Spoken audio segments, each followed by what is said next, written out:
She was 8 months pregnant, standing in the snow on Christmas Eve. Her husband had just thrown her out of their home for his mistress. He called her a nobody, said she was boring, said she was worthless. He thought she had nothing. No money, no power, no family to protect her. He thought he had won, but Derek Weston made one fatal mistake. He never Googled his wife, because Charlotte was not a nobody. She was the sole heir to a $4 billion empire. And in exactly 7 minutes, a private helicopter would land on his perfect lawn. Her brother would step out, and Derek would realize he had just made the biggest mistake of his life. This is the story of a man who thought he could destroy his pregnant wife on Christmas Eve, and the woman who destroyed him instead. What happens next will shock you. Stay with me until the end, because the final twist, you will never see it coming. Get out. 2 words, 8 years of marriage, 32 weeks pregnant, Christmas Eve. The grandfather clock in the hallway chimed 8 times. Each chime echoed through the marble foyer like a funeral bell. Outside, snow fell in thick white curtains. The temperature had dropped to 20 degrees an hour ago. The weatherman had called it the coldest Christmas Eve in 15 years. Charlotte Weston stood frozen in the middle of her own home. Her hand rested on her swollen belly. The baby kicked. Once, twice, as if sensing something was terribly wrong. Her husband Derek blocked the staircase. His arms were crossed over his chest. His face was a mask she did not recognize. Cold, distant, like a stranger wearing her husband's skin. Derek, her voice came out at a whisper. What did you say? I said, get out. I want you gone tonight. Charlotte blinked. Surely she had misheard. Surely this was some kind of joke. A terrible, cruel joke that he would take back any second now. But Derek did not smile, did not laugh, did not say he was kidding. He just stood there, waiting. I do not understand, Charlotte said. Her voice sounded strange to her own ears, distant, disconnected, like someone else was speaking through her mouth. What is happening right now? What did I do? You did not do anything. That is the problem. Derek's voice was flat, emotionless. You have become boring, Charlotte. Predictable. I need something more. Something more. The words hung in the air between them, heavy and sharp. Then Charlotte heard it, a sound that would haunt her dreams for months to come. Footsteps on the stairs behind Derek, the soft pad of bare feet on hardwood. A woman's footsteps. Charlotte looked up. Vanessa Holt descended the staircase. She moved slowly, deliberately, like a queen surveying her new kingdom. She wore Charlotte's silk robe, the pale blue one with the embroidered cherry blossoms along the hem, the one Derek had given Charlotte for their 5th anniversary, the one Charlotte had worn on lazy Sunday mornings while Derek made pancakes and they talked about their future. But that was not what made Charlotte's blood turn to ice. Around Vanessa's neck hung a strand of pearls. Charlotte recognized them immediately. She would have recognized them anywhere. Her grandmother's pearls, the ones Eleanor Ashford had placed around Charlotte's neck on her wedding day, the ones that had belonged to Charlotte's great-grandmother, the ones that were worth more than most people's houses. Baby, just let her call someone, Vanessa said. She reached the bottom of the stairs. Her hand found Derek's arm. The touch was possessive, familiar, practiced. I do not want this to be ugly. Charlotte's hand pressed harder against her belly. The baby kicked again, harder this time, more urgent. How long? The words came out as a whisper. Charlotte was surprised she could speak at all. Her throat felt like it was filled with broken glass. Derek shrugged, actually shrugged, like she had asked him about the weather, like she had asked him what he wanted for dinner. Does it matter? How long, Derek? He sighed. The sound was impatient, annoyed, like she was wasting his time with irrelevant questions. 18 months, maybe longer. I stopped keeping track after a while. 18 months. Charlotte did the math. Her mind worked slowly, like gears grinding through mud. 18 months meant it started before she got pregnant, before those romantic weekends when Derek suddenly wanted to try for a baby, before the positive pregnancy test in his performance of joy, before he had held her in his arms and told her this was the happiest day of his life. All of it was a lie, every kiss, every touch, every whispered promise in the dark. Lies. All lies. She looked at her suitcase sitting by the front door. Brown leather. The one she had gotten for their honeymoon in Italy. It was packed, zipped closed, ready to go. He had done this while she was at her doctor's appointment, while Dr. Sloan was checking on the baby, while Charlotte was looking at ultrasound images and crying happy tears because her daughter was healthy and strong. Derek had been here, packing her things, planning this moment. "You planned this," Charlotte said. Her voice was steadier now. Something was hardening inside her. Some protective wall was going up. "You waited until Christmas Eve. You knew my grandmother is in Switzerland for the holidays. You knew my brother Theodore is in Tokyo on business. You knew I would have nowhere to go." Derek smiled. It was not a nice smile. It was the smile of a man who had just won a game, a man who had outmaneuvered his opponent. "You were always smarter than you let on, Charlotte. Yes, I planned it. I planned every detail. And now I need you to leave. You are ruining my Christmas." Ruining his Christmas. Charlotte almost laughed. She was standing in her own foyer, 8 months pregnant, being thrown out into a snowstorm, and she was ruining his Christmas. Vanessa pressed closer to Derek. Her body language was triumphant, possessive. She had won, and she wanted Charlotte to know it. "Derek, maybe we should just let her stay in the guest house until the storm passes," Vanessa said. Her voice was sweet, saccharine, dripping with false concern. "I mean, she is pregnant. It seems cruel to just throw her out." "No." Derek's voice was sharp, final. "She leaves tonight. That was the deal." Charlotte caught something in those words. That was the deal. What deal? With whom? But her mind could not focus. The baby was kicking frantically now. Her heart pounded so hard she could hear it in her ears. The cold from the open front door seeped into her bones, into her blood, into her soul. She had to think. She had to be smart. She had to figure out what to do next. But all she could see was Vanessa in her robe. Vanessa wearing her grandmother's pearls. Vanessa standing in the spot where Charlotte had stood for 8 years. In the home Charlotte had decorated. In the life Charlotte had built. "My things," Charlotte said. Her voice sounded far away, like it belonged to someone else. "My clothes, my mother's jewelry, my photographs, my—" "I packed what you need," Derek said. He nodded toward the suitcase. "The rest stays. This is still my house, my furniture, my life. Our house, we bought it together. We decorated it together. We built a life here together. With my money." Derek's voice was cold, cutting. "You work at a nonprofit, Charlotte. Let us be honest about who paid for what around here. Your little charity salary would not even cover the property taxes." The cruelty of it took her breath away. She had worked at that nonprofit by choice. She had hidden her family's wealth.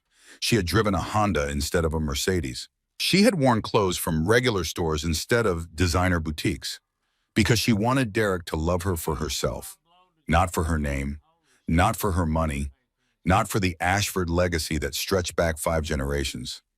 She had wanted to be just Charlotte, a woman who worked hard and loved deeply and believed in the goodness of people.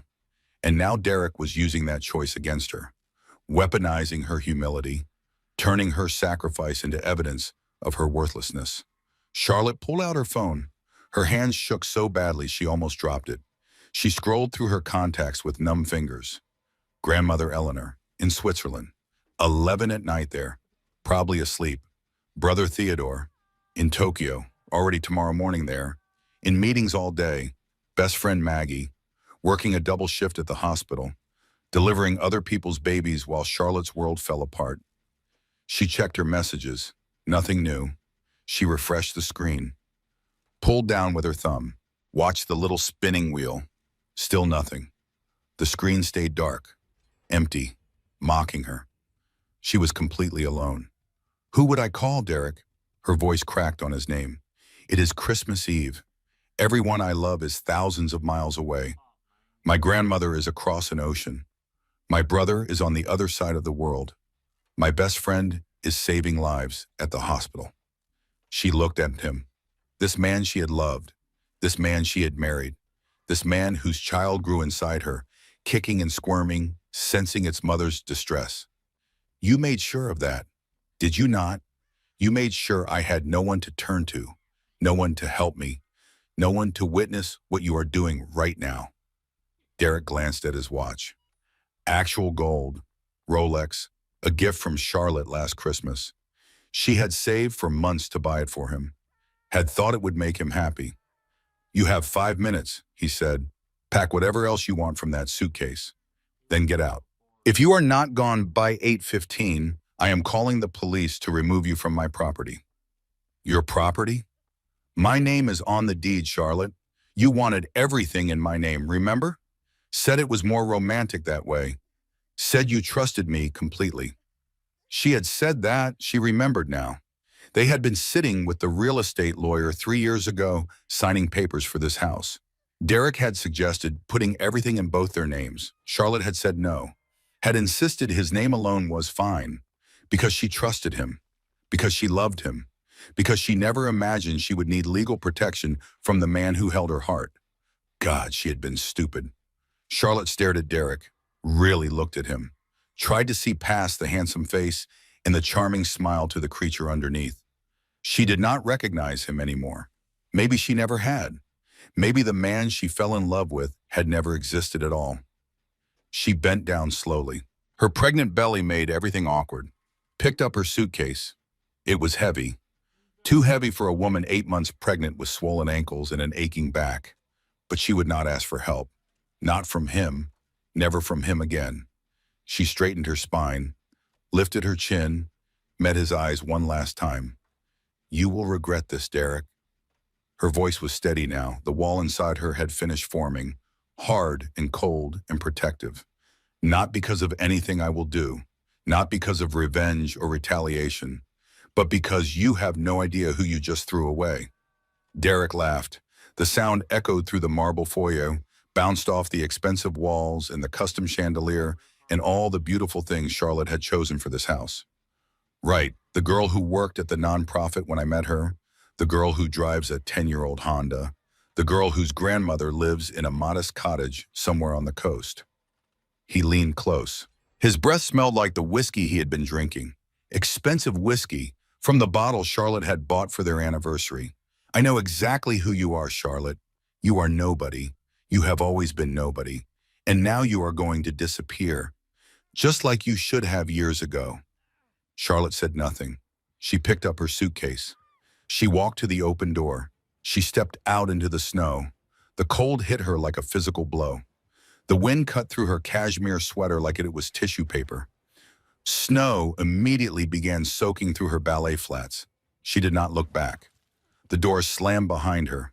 The sound was final, absolute, the sound of a life ending. Charlotte stood on the front porch for a moment, just breathing, just existing, just trying to understand what had just happened. Then she started walking, down the steps, one at a time, careful not to slip on the ice. A fall could hurt the baby. She had to protect the baby. That was all that mattered now. That was all that. The driveway stretched before her, 300 feet of cobblestone leading to the front gate. It was covered in snow now, white and pristine and beautiful. Under other circumstances, Charlotte would have thought it was magical, a winter wonderland, a Christmas postcard. Now it looked like a frozen desert, an endless expanse of cold and white and nothing. She passed the garden where they were married. 3 years ago, June. The roses had been in full bloom. Derek had cried when he saw her walking down the aisle. Real tears, or so she had thought. The roses were dormant now, buried under snow, sleeping until spring. Charlotte wondered if they knew, if plants could sense betrayal, if they were ashamed to have witnessed vows that meant nothing. She passed the greenhouse where she told Derek about the pregnancy, where he had picked her up and spun her around, where he had pressed his hand to her still flat belly and promised to be the best father in the world. More lies, more performance, more careful manipulation. Each step was a memory. Each memory was now poison. The gate loomed ahead, black iron against white snow. Charlotte reached it and stopped. Her feet were completely numb now. She could not feel her toes at all. Her fingers were stiff with cold. The baby had gone quiet inside her. Was that bad? She did not know. She needed to get warm. She needed to think. Charlotte looked back at the house one last time. The lights glowed in the windows, warm and golden and inviting.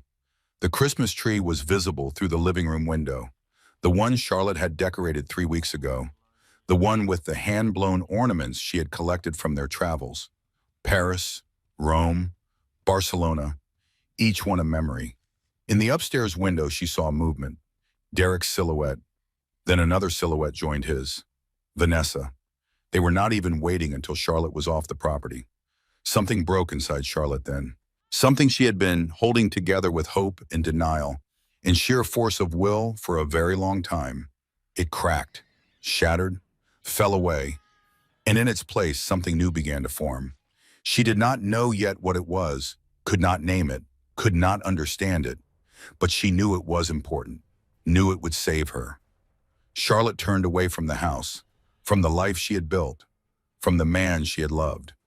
She pulled out her phone and dialed a number she had not called in 3 years. It rang once. The sound was distant, faint, like it was traveling across an ocean. It rang twice. Charlotte's heart pounded in her chest. 3 times. She was about to give up, about to accept that she was truly alone. Then, click. Charlotte, her grandmother's voice, sharp, alert, completely awake despite the late hour in Switzerland. Is that you? Grandmother. Charlotte's voice broke on the word. All the walls she had built came crashing down. Grandmother, it is Charlotte. I need to come home. Silence on the other end, just for a moment, just long enough for Charlotte to feel the full weight of her terror. Then Eleanor Ashford spoke again. Where are you? Connecticut. Derek's house? The estate. Charlotte was crying now. She could not stop. He threw me out. I am standing in the snow.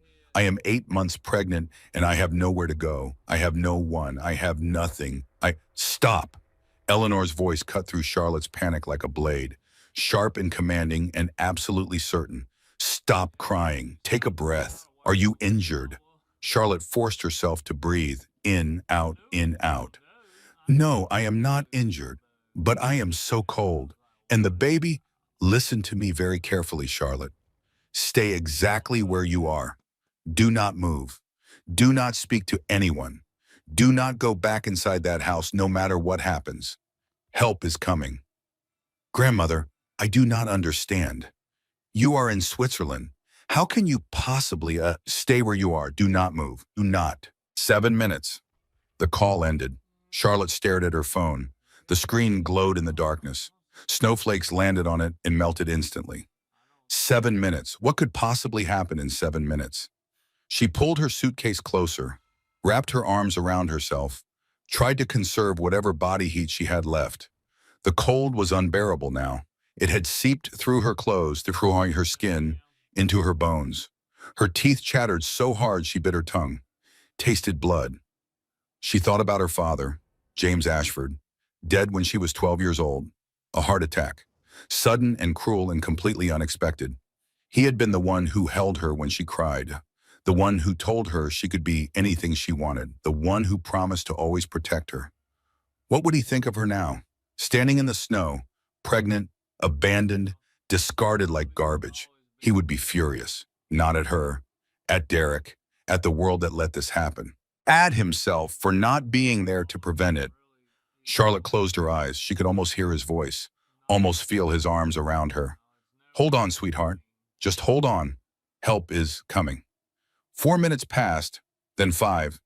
The snow fell harder. The wind picked up. Charlotte's whole body shook with cold. Then she heard it, distant at first, so faint she thought she might be imagining it. A rhythmic sound, a throbbing, getting closer. She looked up at the sky, saw nothing but darkness and snow. But the sound grew louder, closer, more distinct. Helicopter blades. Charlotte squinted into the darkness, tried to see through the curtain of falling snow. Lights appeared, red and white and blinking, getting closer, getting lower. Then headlights on the road, 3 sets, approaching fast. Charlotte watched in disbelief as 3 black SUVs turned onto the private road that led to Derek's estate. They stopped at the gate, doors opened. Men in dark suits stepped out. But Charlotte barely noticed them, because behind the SUVs, the helicopter was descending, Lower and lower. Its searchlight cut through the snow like a blade. The roar of its engines drowned out everything else. It passed over the gate, over Charlotte's head. She could feel the wind from its blades, could smell the fuel. It touched down on Derek's perfectly manicured front lawn. The snow swirled up in a white tornado. The grass underneath was probably destroyed. Charlotte found that she did not care at all. The helicopter door opened. Light spilled out into the darkness. A figure emerged, tall, broad-shouldered, moving with purpose and controlled fury. Theodore Ashford, her brother, in a custom suit that probably cost more than Derek's car. His face was carved from granite. Behind him, Charlotte caught a glimpse of something on the helicopter's side, illuminated by the interior lights. A crest, a symbol, the Ashford family crest, a shield with a phoenix rising from flames. Underneath, the family motto in Latin, "From ashes, we rise." Charlotte had not seen that crest displayed publicly in 20 years.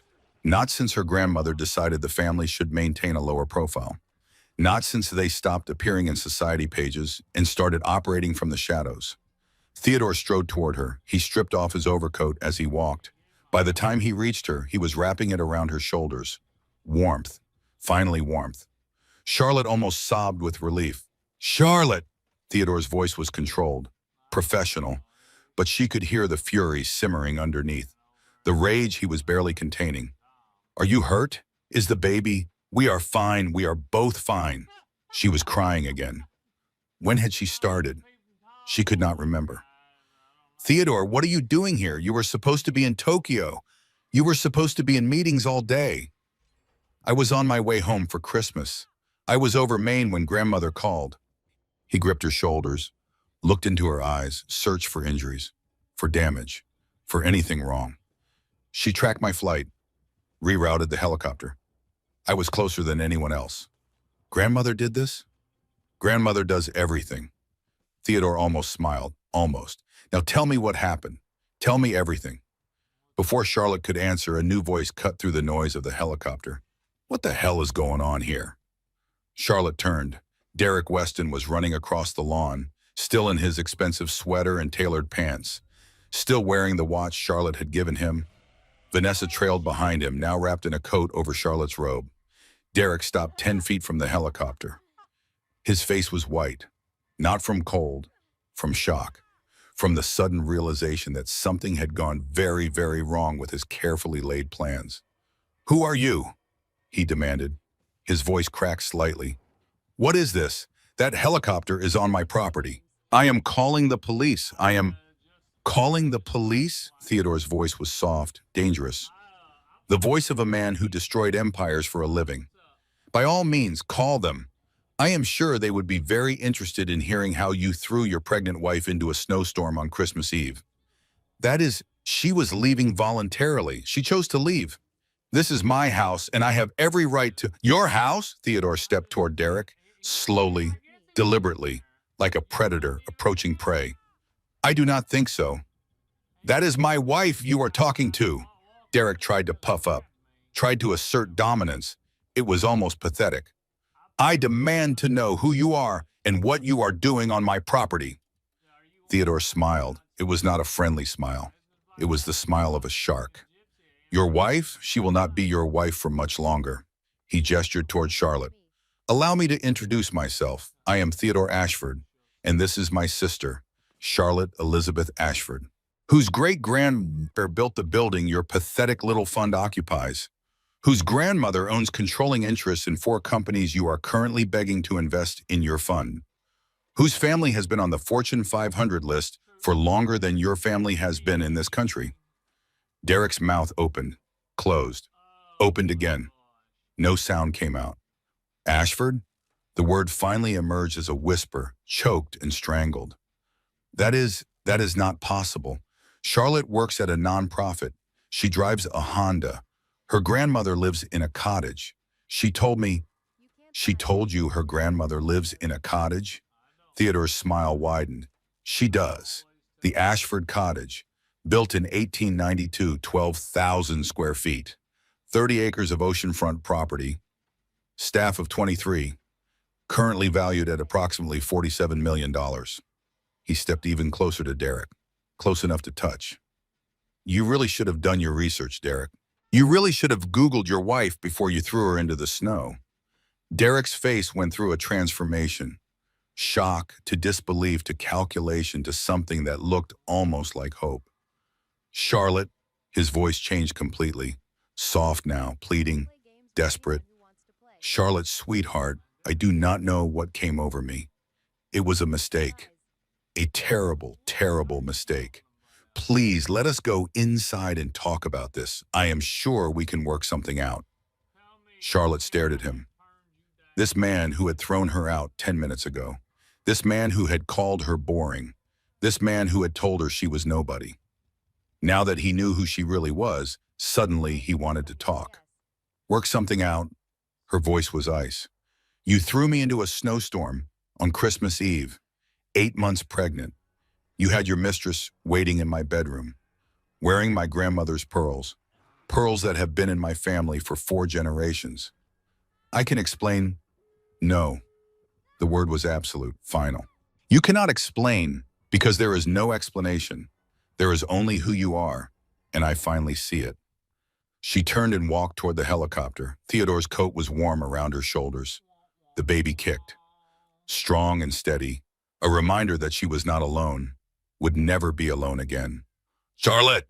Derek lunged forward. Charlotte, wait. You do not understand. I love you. I have always loved you. This was all a misunderstanding. Theodore stepped between them, blocked Derek's path. If this is how you love someone, Mr. Weston, I would hate to see how you treat your enemies.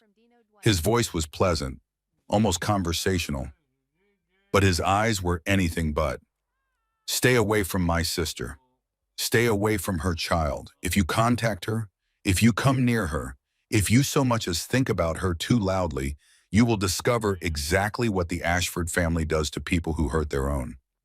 He turned and followed Charlotte to the helicopter. Charlotte climbed inside. The interior was warm, heated leather seats, soft lighting, a blanket already waiting for her. Theodore climbed in beside her. The door began to close.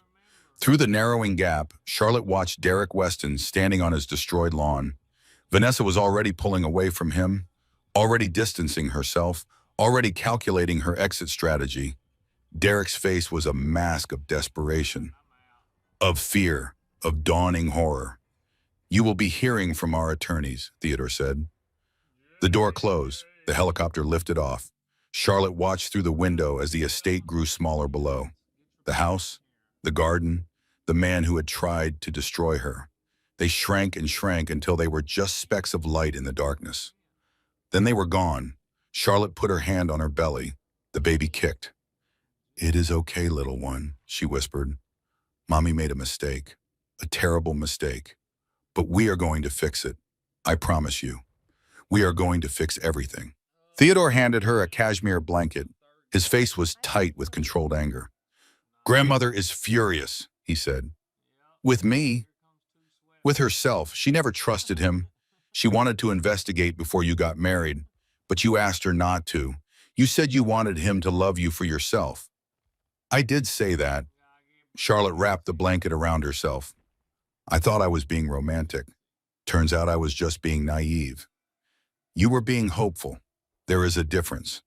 Theodore's voice softened. What matters now is that you are safe, you are out, and Derek Weston is about to discover what happens when you cross the wrong family. Charlotte looked at her reflection in the helicopter window. Mascara streaked down her cheeks. Her hair was wet and stringy with melted snow. Her eyes were red from crying, but something had changed in those eyes. Something was different. The softness was gone. The naivety was gone. The blind faith was gone. In their place was something new, something harder, something stronger. She did not know yet what that hardness would become, did not know what kind of woman would emerge from this wreckage. But she knew one thing for certain. Derek Weston had made the biggest mistake of his life, and he was about to pay for it. The helicopter flew through the night for 23 minutes. Charlotte spent most of the flight in silence. She stared out the window at the darkness below. Occasional lights dotted the landscape. Houses where families were celebrating Christmas Eve. People opening presents. drinking eggnog, singing carols. Normal people living normal lives. Charlotte wondered what that felt like. To be normal. To have a normal Christmas with a normal husband in a normal house. She had tried so hard to be normal, had hidden her family's wealth, had pretended to be just another woman working at just another job, had married a man she thought loved her for herself, and look where normal had gotten her. Theodore was on the phone. His voice was low and clipped. All business despite the late hour, despite the crisis. Charlotte caught fragments of his conversation. Full investigation. Tonight, I want everything on Derek Weston, financial records, business history, personal history, criminal history. I want to know what he ate for breakfast when he was 12 years old. A pause. I do not care what time it is. I do not care that it is Christmas Eve. Pay them triple. Pay them quadruple. Just get it done. Another pause. Yes, she is safe. She is with me. We are en route to the estate. He ended the call, looked at Charlotte. Grandmother has people working on it already. By morning, we will know everything there is to know about Derek Weston. Everything? Everything. His fund, his finances, his mistresses, his secrets. Theodore's jaw tightened. If he has so much as an unpaid parking ticket, we will find it. Charlotte nodded. She should feel something, she thought. Satisfaction, anticipation, something. But all she felt was numb. The baby, she said suddenly. I have not felt her move in a while. Theodore's expression shifted. Concern replaced anger. Dr. Sloan is meeting us at the estate. She drove down from Boston as soon as grandmother called. Dr. Sloan came? On Christmas Eve? She canceled her own family's celebration to be there for you. Theodore reached over and squeezed Charlotte's hand. You have more people who love you than you realize, Charlie. You have always had them. You just forgot for a while. Charlotte felt the tears threatening again. She blinked them back. I pushed everyone away for him. I gave up everything for him. You did not give up anything. You made choices, and now you are making different choices. Theodore's voice was firm. Do not waste energy on regret. Save it for what comes next. What does come next? Whatever you want. You are an Ashford. You can do anything. Be anything. Destroy anyone who tries to hurt you. He smiled slightly. But first, let us get you home. Let us make sure you and that baby are healthy. The rest can wait until morning. The helicopter began its descent. Charlotte looked out the window and saw lights appearing below. The Ashford estate, her childhood home. The cottage, her grandmother called it. A joke that dated back over a century when the original Eleanor Ashford built it as a summer retreat. The cottage had 12,000 square feet of living space, 30 acres of oceanfront property, gardens designed by Frederick Law Olmsted himself, a staff that had served the family for generations, some cottage. The helicopter touched down on the rear lawn. Charlotte could see the main house through the swirling snow from the rotor wash. Every window blazed with light, warm, welcoming, home. Staff was already waiting. Charlotte recognized some of the faces, people who had known her since childhood, people who had watched her grow up, leave for college, fall in love, get married, people who had probably known Derek was wrong for her all along, who had probably watched her make the biggest mistake of her life and said nothing because she had asked them not to interfere. Theodore helped her out of the helicopter. The wind off the ocean was cold, but nothing like the brutal freeze of Derek's driveway. Here, the cold smelled like salt and pine and home. Mrs. Charlotte, that was Martha, the head housekeeper. She had worked at the estate for 40 years, had helped raise Charlotte after her mother died. Oh, my dear girl, look at you. Come inside. Come inside right now. You are frozen solid. Hands guided her toward the house. A warm coat was placed around her shoulders. Someone took her suitcase. Someone else pressed a cup of hot tea into her hands. And then she was inside. The familiar foyer, the smell of wood polish and fresh flowers. The portrait of her great-great-grandmother hanging above the fireplace. Charlotte had not been here in over a year. Derek had always found excuses not to visit. Too busy with work. Too tired from traveling. to something. She understood now. He had been keeping her away from her family, keeping her isolated, keeping her under his control. But that was over now. She was home. And in the doorway to the main parlor stood Eleanor Ashford, 70 years old, silver hair pulled back in an elegant chignon, back straight as a steel beam. She wore a simple black dress and a single strand of pearls. Her own pearls, not the ones Vanessa had stolen. Her face revealed nothing. No emotion, no reaction. Just those sharp blue eyes taking in everything, missing nothing. Charlotte walked toward her grandmother. Her legs felt weak. Her whole body trembled with exhaustion and cold and delayed shock. She stopped 2 feet away, did not know what to say, did not know where to begin. Eleanor said nothing either. She simply opened her arms. Charlotte fell into them. For the first time since Derek spoke those 2 devastating words, she let herself truly break. The sobs came hard and violent. Her whole body shook with them. 8 years of hopes and dreams and love poured out of her in a flood of grief. Eleanor held her tight, said nothing, just held her. The staff retreated silently. Theodore disappeared somewhere. The tea grew cold in Charlotte's abandoned cup. Finally, the sobs subsided. Charlotte pulled back. Her face was swollen. Her eyes were raw. She probably looked terrible. She did not care. "I am sorry," she managed. Her voice was hoarse from crying. "Grandmother, I am so sorry." "Hush!" Eleanor's voice was soft, gentle, a tone she rarely used. "You have nothing to apologize for. I should have listened to you. You told me not to marry him. You told me something was wrong. You told me—" "I told you to follow your heart." Eleanor cupped Charlotte's face in her hands. Her palms were warm, dry, steady. "You did. That is not weakness. That is courage. Some courage. Look where it got me. It got you here, home, where you belong." Eleanor's eyes were fierce now, sharp and protective. "And it taught you something you needed to learn, about that man, about yourself, about what truly matters." What truly matters? Family, strength, the knowledge that you can survive anything. Eleanor released Charlotte's face. "Step back. Now come, sit by the fire, get warm. Dr. Sloan is waiting to examine you." "Grandmother, I do not—" "This is not a discussion, Charlotte. You are 8 months pregnant. You have been through a terrible trauma. You will let the doctor examine you, and you will rest, and tomorrow we will discuss what happens next." Eleanor's voice brooked no argument. "Tonight you are safe. That is all that matters." Charlotte nodded. She was too exhausted to argue, too depleted to do anything except follow her grandmother's instructions. She let herself be led to the parlor, let herself be seated in front of a roaring fire. Let Dr. Rebecca Sloan examine her with warm hands and worried eyes. "The baby is fine," Dr. Sloan said finally. "Strong heartbeat, good movement, a little stressed from the cold exposure, but nothing serious." She looked at Charlotte with those kind, professional eyes. "You, on the other hand, need rest, fluids, warmth, and absolutely no stress for the next few days." "No stress," Charlotte laughed bitterly. "My husband just threw me out on Christmas Eve. I am 8 months pregnant with nowhere to live. How exactly am I supposed to avoid stress? By letting the people who love you handle things for a while."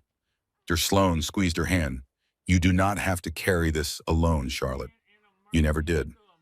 Later that night, Charlotte sat in Eleanor's private study. The fire had burned down to embers. Outside, the storm had passed. Stars were beginning to appear through the breaking clouds. The sound of the ocean was a constant rhythm in the distance. Charlotte held a cup of tea. This one was still warm. Someone had replaced the cold one without her noticing. Eleanor sat across from her, patient, silent, waiting for Charlotte to be ready. Finally, Charlotte spoke. "He knew." Eleanor's eyebrow rose slightly. "Knew what?" "Who I am, who we are. He knew from the beginning." "What makes you say that?" "The way he looked when Theodore told him my name. He was not confused. He was not surprised." Charlotte set down her tea. Her hands were steadier now. "He was scared because he realized his plan had failed." Eleanor was quiet for a moment, processing. "Theodore's investigators are looking into it. We will know for certain soon. It does not matter anymore. Even if he did not know at first, he knows now, and he still threw me out. Charlotte laughed. The sound was bitter, hollow. That is almost worse, is it not? He found out I am wealthy beyond his wildest dreams, and he still wanted me gone. What does that say about me? It says nothing about you. It says everything about him. Does it? Or does it say that I am so fundamentally unlovable that not even billions of dollars could make him stay? Eleanor leaned forward. Her eyes were sharp. Listen to me very carefully, Charlotte Elizabeth Ashford. You are not unlovable. You have never been unlovable. That man is a predator, a parasite. He targeted you specifically because you are kind and trusting and hopeful. He exploited your best qualities. That is not a reflection of your worth. It is a reflection of his depravity. Charlotte wanted to believe her. She really did. I gave him 8 years, she whispered. I gave him everything I had. I hid who I was. I pushed away my family. I became someone smaller, someone lesser, just so he would love me. Her voice broke. And he never loved me at all. Not for one single day. Then he is a fool. Eleanor's voice was fierce. And fools always pay for their foolishness. He will pay, Charlotte. I promise you that. How? He has the house, he has the money, he has Vanessa, he has everything he wanted. Eleanor smiled. It was not a warm smile. It was the smile of a woman who had built an empire and destroyed enemies and survived everything life had thrown at her. He thinks he has everything. He thinks he won. She stood, walked to the window, looked out at the dark ocean.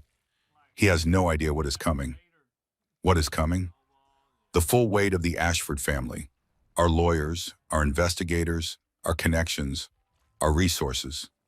Eleanor turned back to face Charlotte. He made one crucial mistake, you see.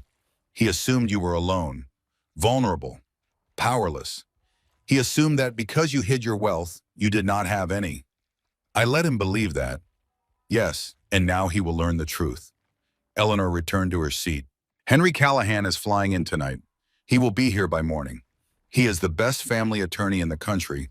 By the time he is done with Derek Weston, that man will not have a penny left to his name. I do not want his money, grandmother. I just want... This is not about money, Charlotte. This is about consequences. This is about making sure he can never do this to anyone else, ever. Eleanor's voice was hard.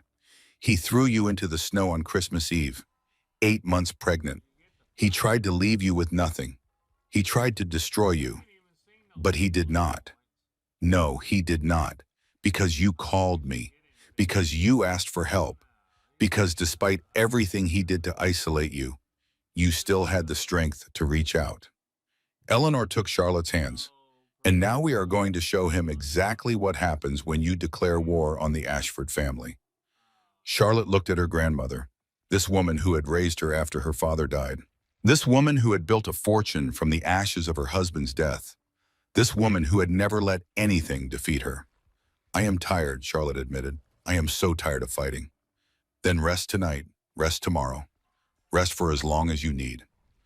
Eleanor squeezed her hands. The fight will be there when you are ready. We will all be here when you are ready. She helped Charlotte upstairs to her old bedroom. The room had not changed since she was 18. Ballet trophies lined one shelf. Horse show ribbons decorated another. A photo of her father sat on the nightstand. Eleanor pulled back the covers, waited while Charlotte climbed into bed, tucked the blankets around her like she used to do when Charlotte was a child. I love you, Charlotte. The words were simple, direct, rare from Eleanor's lips. And I am proud of you. Proud of me? For being fooled? For surviving? For protecting your baby? For walking out of that house with your dignity intact? Eleanor kissed her forehead. For being strong enough to ask for help when you needed it most. She turned off the lights, closed the door softly. Charlotte lay in the darkness. The familiar shadows of her childhood room surrounded her. The sound of the ocean was a distant lullaby. She put her hand on her belly. The baby moved. A slow roll, a gentle reminder. We made it, Charlotte whispered. We are safe now. The baby kicked. Once. Twice. Charlotte closed her eyes. Tomorrow would bring new challenges, new revelations, new battles. But tonight, she was home. She was safe. She was not alone. For now, that was enough. Christmas morning dawned gray and cold. Charlotte woke to the sound of the ocean. For a moment, she did not remember where she was. The room was unfamiliar. The bed was not her own. Then it all came flooding back. Derek's face, his words, "Get out." The snow, the cold, the helicopter, Theodore, Eleanor, home. She lay there for a long time, just breathing, just existing. The baby moved inside her, a reassuring presence. Finally, she got up. Someone had left clothes for her, soft maternity pants, a cashmere sweater, warm socks, everything in her size, everything comfortable. She dressed slowly. Everything felt strange, like she was moving through water, like the world had shifted slightly and she had not caught up yet. When she went downstairs, she found a war room. The dining hall had been transformed. The long mahogany table that normally held elegant dinner parties was now covered with papers. Laptops glowed at every seat. People Charlotte did not recognize moved with purpose, speaking in low voices. Theodore stood at the head of the table. He was on the phone again, still in the same suit from last night. He probably had not slept at all. Eleanor sat in her usual chair. She looked perfectly composed. Fresh clothes, fresh makeup, as if this were just another ordinary morning. Henry Callahan was there too. Charlotte recognized him from family events. Silver-haired, distinguished. The kind of lawyer who wore $3,000 suits and won cases that everyone said were unwinnable. He stood when Charlotte entered. "Ms. Ashford." His voice was respectful, professional. "I am deeply sorry for what you have experienced. I want you to know that we will pursue every legal avenue available to ensure that Derek Weston faces the consequences of his actions." "Thank you, Henry." Charlotte's voice came out steadier than she expected. "What have you found?" "Please, sit down. This is going to take a while." Charlotte sat, and then the revelations began. Derek's fund had been bleeding money for 18 months. The forensic accountants had worked through the night. They had pulled records, traced transactions, followed money through a maze of shell companies and offshore accounts. "He has been hiding the losses through creative accounting," one of them explained. A woman with sharp eyes and a no-nonsense voice, moving money between entities to make it look like the fund is profitable when it is actually hemorrhaging cash. "How much has he lost?" "Best estimate, $12 million over the past 2 years. The fund should have collapsed months ago, but he has been propping it up and with new investor money and personal loans." "Personal loans?" Charlotte frowned. "Derek does not have that kind of money." "No, he does not." Henry slid a folder across the table. "But his mother does." Charlotte opened the folder.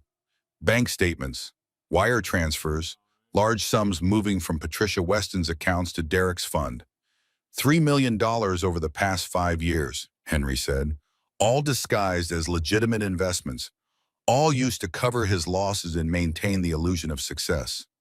Charlotte thought about Patricia, Derek's mother, that syrupy voice, that fake smile.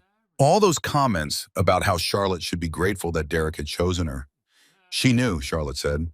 His mother knew his fund was failing. She knew he was committing fraud, and she helped him anyway.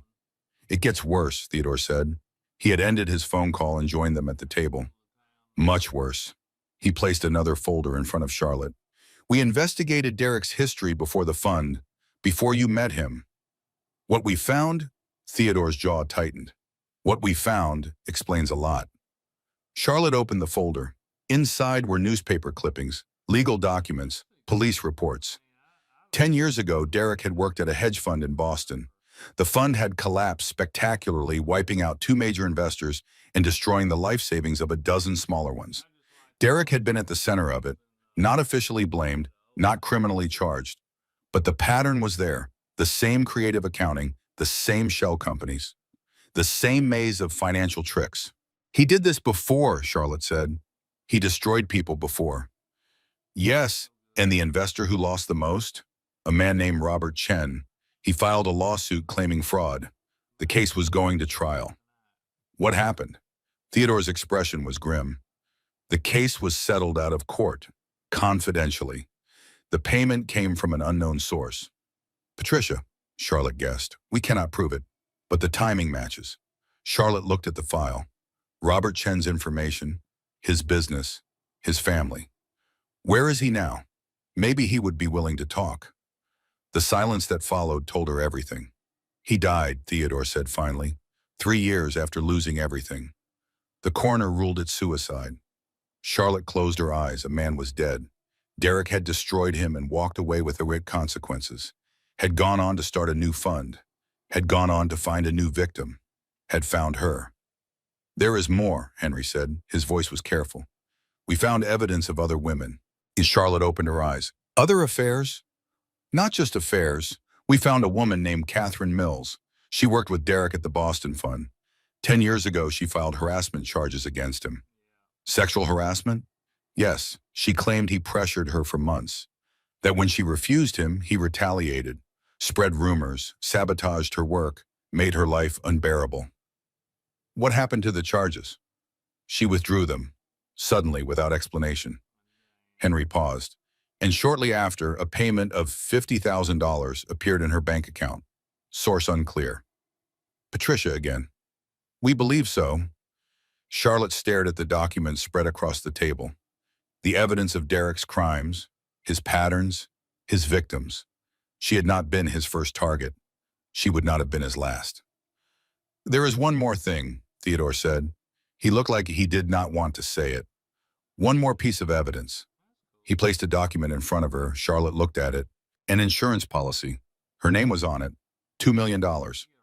He took out a life insurance policy on you 6 months ago, Henry said, without your knowledge, named himself as sole beneficiary.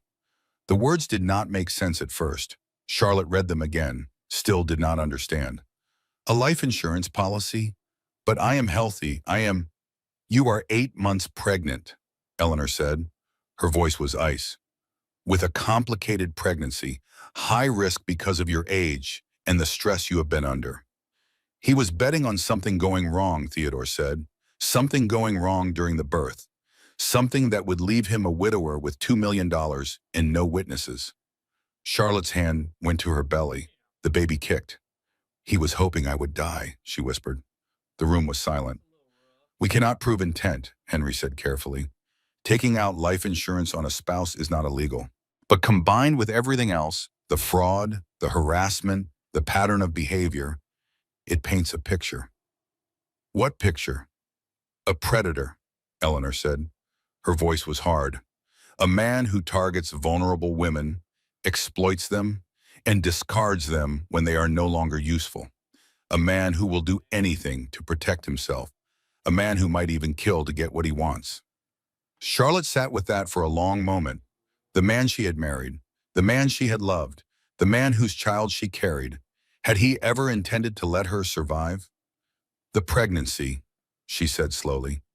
He pushed for the pregnancy. He was the one who wanted to try for a baby. I thought it meant he was committed, that he wanted to build a family. We checked his search history, the investigator said. A young man in the corner. Charlotte had barely noticed him until now. For the 6 months before you conceived, he was researching things like complications in late pregnancy, risk factors for maternal mortality, how to get custody of a child if mother dies. Charlotte felt the bile rise in her throat. She forced it back down. He planned this, all of it, from the very beginning. It appears so.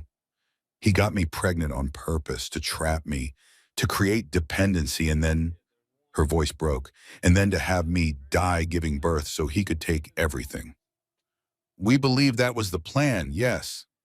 Charlotte stood up. She needed to move, needed to process. She walked to the window and looked out at the gray ocean. Her reflection stared back at her, pale, exhausted. But there was something else in her eyes now, something that had not been there before.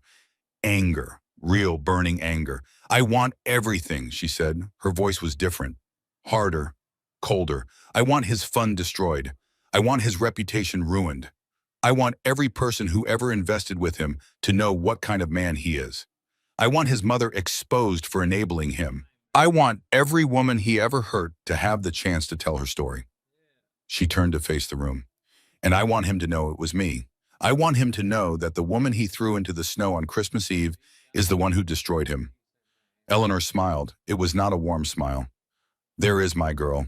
I was wondering when she would appear. Theodore nodded. We will need to be strategic, careful. He has resources, lawyers, his mother's money. His mother's money is going to run out very quickly, Henry said. Between the fraud investigation we are about to trigger and the civil suits we will file, the Weston fortune will be dust within a year. A year is too long, Charlotte said. I want it done faster. These things take time, Charlotte. The legal system moves slowly. Then we work outside the legal system too. Charlotte walked back to the table, looked at the evidence spread across it. We leak his fraud to the financial press. We let his investors know what he has been doing with their money. We contact Catherine Mills and Robert Chen's family and anyone else he has ever hurt. That could complicate the legal proceedings. I do not care. I want him destroyed. Quickly, completely. Charlotte met Henry's eyes. Can you do that? Henry was silent for a moment. Then he nodded slowly. Yes, we can do that. Good. Charlotte sat back down. Let us begin. The next few hours were a blur of strategy and planning. Henry outlined the legal approach. Divorce filings, fraud complaints, civil suits, each step designed to strip Derek of money, power, and options. Theodore coordinated with the investigators. More evidence was needed, more witnesses, more ammunition for the war to come. Eleanor watched over it all, offering advice, asking questions, making decisions with the calm authority of a woman who had done this many times before. Charlotte listened, learned, asked questions of her own. But as the morning wore on, she felt something shifting inside her, something beyond the anger, something deeper. Around noon, she excused herself, said she needed to rest. The baby was kicking constantly as if responding to the tension in the room. But she did not go to her bedroom. Instead, she went to the family archive. The archive was in the basement of the main house. A large room lined with shelves, filing cabinets, storage boxes, 5 generations of Ashford history carefully preserved. Charlotte walked along the shelves, running her fingers over the spines of old ledgers, pausing to look at photographs in antique frames. Her great-grandfather, the original Theodore Ashford, a railroad baron, a ruthless businessman, a man who had built an empire from nothing. Her grandfather, James Ashford Sr., a quiet man, a scholar, the one who had diversified the family's holdings into real estate and finance. Her father, James Ashford Jr., her father, who had died when she was 12, who had left a hole in her life that she had been trying to fill ever since. She stopped in front of his photograph.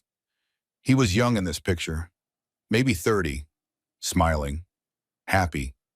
He had Charlotte's eyes, or rather, she had his. I tried to find what you had, she whispered to the photograph. You and Mom. Real love. True partnership. I thought I found it. Silence. The basement was quiet as a tomb, but I found a monster instead. She touched the glass, traced her father's face. What would you think of me now, standing here, pregnant, abandoned, planning revenge against a man I once loved? No answer came, but Charlotte thought she knew what her father would say. He would say he was proud of her, for surviving, for protecting her child, for fighting back. He would say that love was worth the risk, that getting hurt did not mean she was wrong to try. And he would say that it was okay to be angry, to want justice, to demand consequences. I am going to destroy him, Dad, Charlotte said. Not for revenge, for justice, for all the people he hurt, for all the people he would have hurt if someone did not stop him. She turned away from the photograph. Behind her, she heard footsteps on the basement stairs. Light, careful. Eleanor appeared at the bottom of the stairs. She looked at Charlotte, at the photograph, at the tears on Charlotte's cheeks. She did not say anything. She just walked over and stood beside her granddaughter. They looked at the photograph together. He would be proud of you, Eleanor said finally. Your father, he would be so proud. Would he? For what? For making the biggest mistake of my life? For learning from it, for growing from it, for refusing to let it break you. Eleanor took Charlotte's hand. James always said you were the strongest of all of us, the one who would carry the family forward. I did not understand what he meant at the time. Now I do. I do not feel strong.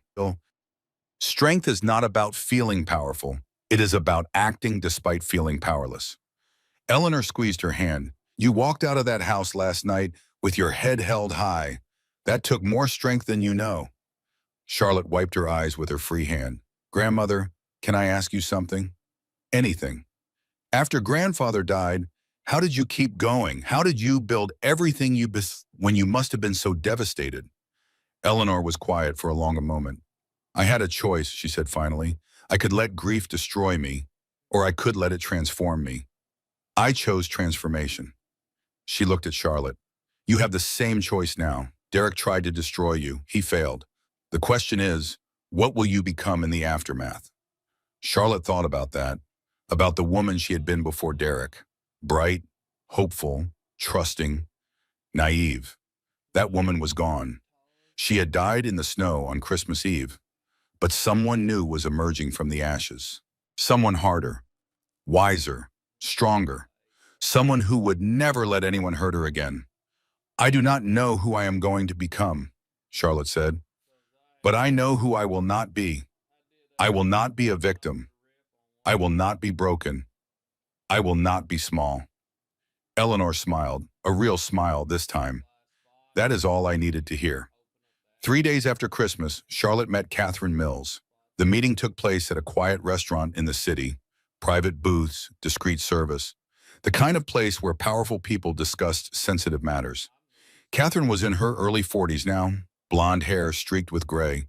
She looked tired, wary, like a woman who had learned the hard way not to trust easily. Charlotte understood that feeling all too well. Thank you for meeting me, Charlotte said. I know this cannot be easy.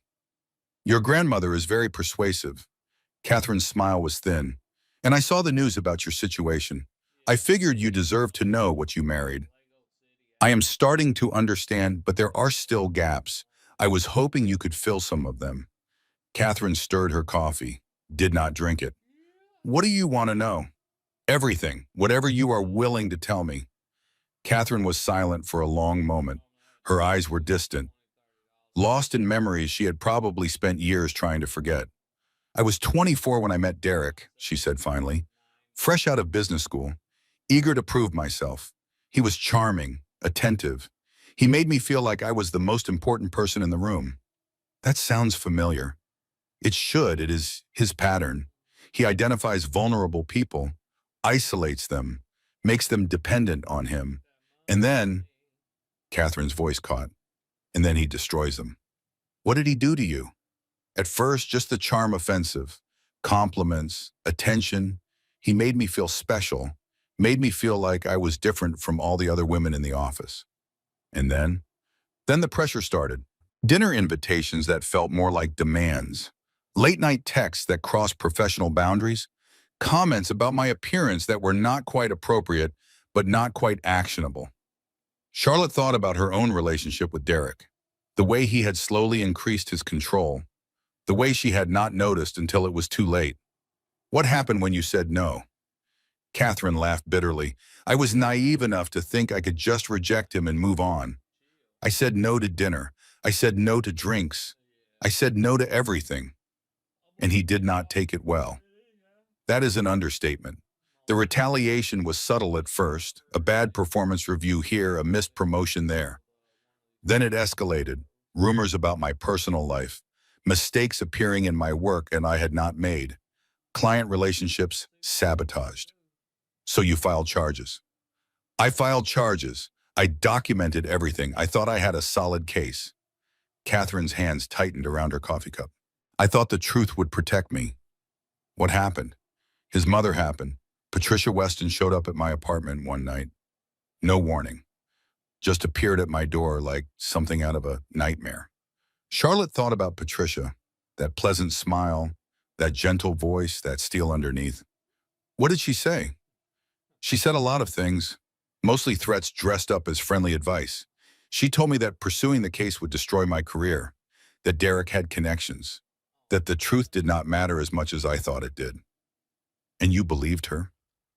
She showed me what she had. Private investigators had been following me for weeks. They had photos, recordings, information about my family, my friends, things that could be twisted and used against me. Catherine's voice was flat. She made it very clear that if I did not drop the charges, she would make sure I never worked again. And that was the best case scenario. Charlotte felt sick. This woman, this victim, threatened and silenced by Derek's own mother. So you took the money. $50,000. It seemed like a lot at the time, enough to start over somewhere else, enough to make the nightmare go away. But it did not go away. No, it never does. Catherine finally looked at Charlotte, really looked at her. I tried to forget, to move on, but some things you cannot forget. Some things stay with you forever. I understand. Do you really understand what it is like to be targeted by someone like Derek? To have your reality twisted until you do not know what is true anymore? To lose everything you thought you knew about yourself?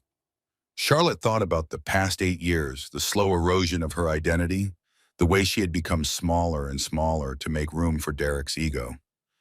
Yes, she said, I understand exactly.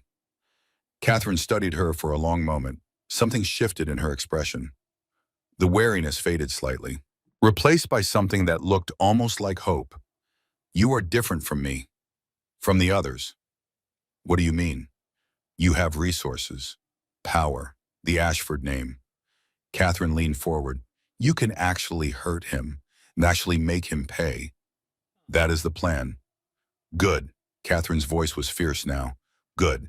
He has been getting away with this for too long, destroying people and walking away without consequences. Someone needs to stop him. I intend to. Then let me help you. Catherine reached into her purse, pulled out a flash drive, slid it across the table. I kept everything, every email, every text, every piece of evidence from 10 years ago. I thought I might need it someday. I thought, her voice broke. I thought maybe there would be a chance to make things right. Charlotte took the flash drive, held it in her hand. You could have destroyed this, could have moved on completely. I could have, but I knew he would do this again. I knew there would be other victims, and I thought, Catherine wiped her eyes. I thought maybe someday someone would be strong enough to stop him. Someone would need this evidence. Thank you, Catherine. This means more than you know. Just promise me one thing. Anything. When you destroy him, make sure everyone knows why. Make sure the world knows what kind of man he really is, not just for me, for everyone he has ever hurt, for everyone he would have hurt if you had not stopped him. Charlotte looked at the flash drive in her hand. Evidence, ammunition, truth. I promise. That night, Charlotte sat in her grandmother's study. The fire crackled, the ocean murmured in the distance. She was reading through the contents of Catherine's flash drive. Emails that turned her stomach, text messages that made her skin crawl, documentation of a pattern that stretched back over a decade. Derek had done this before, many times, to many women, and he had gotten away with it every single time, until now. Eleanor sat across from her, reading her own set of documents, making notes in her elegant handwriting. Patricia Weston has been protecting him for years, Charlotte said, paying off victims, silencing witnesses, making problems disappear. That is the picture that is emerging, yes. Why? Why would a mother do that? Why would she enable her son to hurt so many people? Eleanor set down her pen, considered the question. Patricia Weston has one child. Her husband died when Derek was young. Everything she has, everything she is, had wrapped up in her son's success. Says so. Eleanor's voice was thoughtful. When you invest that much in someone, you cannot afford to see them clearly. You cannot afford to acknowledge their flaws. So she just pretends he is not a monster? She tells herself he is not. She tells herself the women are lying. She tells herself that her brilliant, charming son could never do the things they accuse him of. Eleanor shook her head. Denial is a powerful thing, Charlotte. People can convince themselves of almost anything if the alternative is too painful to accept. Charlotte thought about that, about the way she had convinced herself that Derek loved her, the way she had ignored the warning signs, the way she had rationalized his behavior. She was not so different from Patricia in some ways. They had both been fooled by the same man. But there was a crucial difference. When Charlotte finally saw the truth, she accepted it. She did not make excuses. She did not pretend. She faced the monster and walked away. Patricia was still pretending, still protecting, still enabling, and that made her complicit in everything Derek had done. "What are we going to do about her?" Charlotte asked. "About Patricia?" "Nothing directly. Her crimes are not actionable in any legal sense. She has been careful." Eleanor picked up her pen again. "But her reputation is not immune. When Derek's fraud becomes public, her involvement in hiding his crimes will come out. The society circles she values so much will close their doors to her. The charities she supports will distance themselves. She will lose everything she cares about. Everything except Derek. Yes, she will still have Derek, and when he goes to prison, she will be the only one who visits him." Eleanor's smile was cold. "That is a kind of justice too, in its way." Charlotte nodded slowly. "I never wanted this," she said. "Never wanted to be someone who destroys people. I just wanted to be happy, to have a family, to be loved." "I know." Eleanor's voice softened. "But sometimes life forces us to become things we never planned to be. The question is what we do with that transformation." "What do you mean?" "You could use this anger to destroy Derek and then let it consume you. Become bitter, hard, closed off to love forever." Eleanor leaned forward. "Or you could use this experience to become wiser, stronger, more discerning about who deserves your trust. You could let it make you better instead of bitter." Charlotte thought about that, about the person she wanted to be, about the mother she wanted to be for her daughter. "I want to be better," she said. "I want to come out of this stronger. But first, Derek Weston must face consequences." "Yes," Eleanor smiled. "Then we continue. Tomorrow, Henry files the divorce petition. The fraud complaints go to the SEC, the investors receive their warnings, and Derek's carefully constructed life begins to crumble." Charlotte looked out the window at the dark ocean. "It feels like we are playing chess," she said. "Except Derek does not know we have been moving pieces for days. That is exactly what we are doing, and Derek has no idea he has already lost." The call came on New Year's Day. Charlotte was in the nursery looking at the furniture Eleanor had ordered. A beautiful crib, a changing table, a rocking chair by the window where she could sit and watch the ocean while feeding her daughter. Her phone buzzed. Unknown number. She almost did not answer, but something made her swipe the green button. "Hello? Charlotte, this is Vanessa Holt. Do not hang up." Charlotte's hand tightened on the phone. Vanessa, the mistress, the woman who had been wearing her robe, her grandmother's pearls. "Why would I talk to you?" "Because I have information. Information you need." Vanessa's voice was different than Charlotte remembered. Smaller, scared. "Derek is planning something big, and I think I am the only one who can stop him." Charlotte was silent for a moment, processing. "Why would you help me? You were sleeping with my husband. You helped him throw me out." "I know, and I am not going to pretend I was innocent." Vanessa took a shaky breath. "But I did not know. About all of it. I did not know he was planning to take everything from you. I did not know about the life insurance. I did not know." Her voice broke. "I did not know I was just another pawn in his game." "You expected to be queen." "Yes, I expected him to leave you and marry me. He promised. He said—" Vanessa laughed bitterly. "He said a lot of things. None of them were true." Charlotte walked to the window, looked out at the gray winter sky. "What happened?" "He dropped me the day after Christmas. As soon as he realized who you really were, who your family was, he came crawling back to me saying it was all a mistake, that he still loved you, that Vanessa meant nothing. He tried to come crawling back to me too. Of course he did. He is desperate now. His fund is collapsing. His investors are asking questions. His mother cannot bail him out anymore." Vanessa's voice hardened. "And he is looking for someone to blame. Let me guess. You. He is going to frame me for the fraud. He has been setting it up for months, putting my name on documents I never saw, making it look like I was the one who was stealing from investors." Charlotte processed this. Derek was covering his tracks, preparing a scapegoat. "Why should I care? Why should I help someone who helped destroy my marriage?" Because I have evidence, real evidence, the kind that could put Derek in prison, the kind that could destroy his mother's reputation, the kind that could end this once and for all. What kind of evidence? Recordings.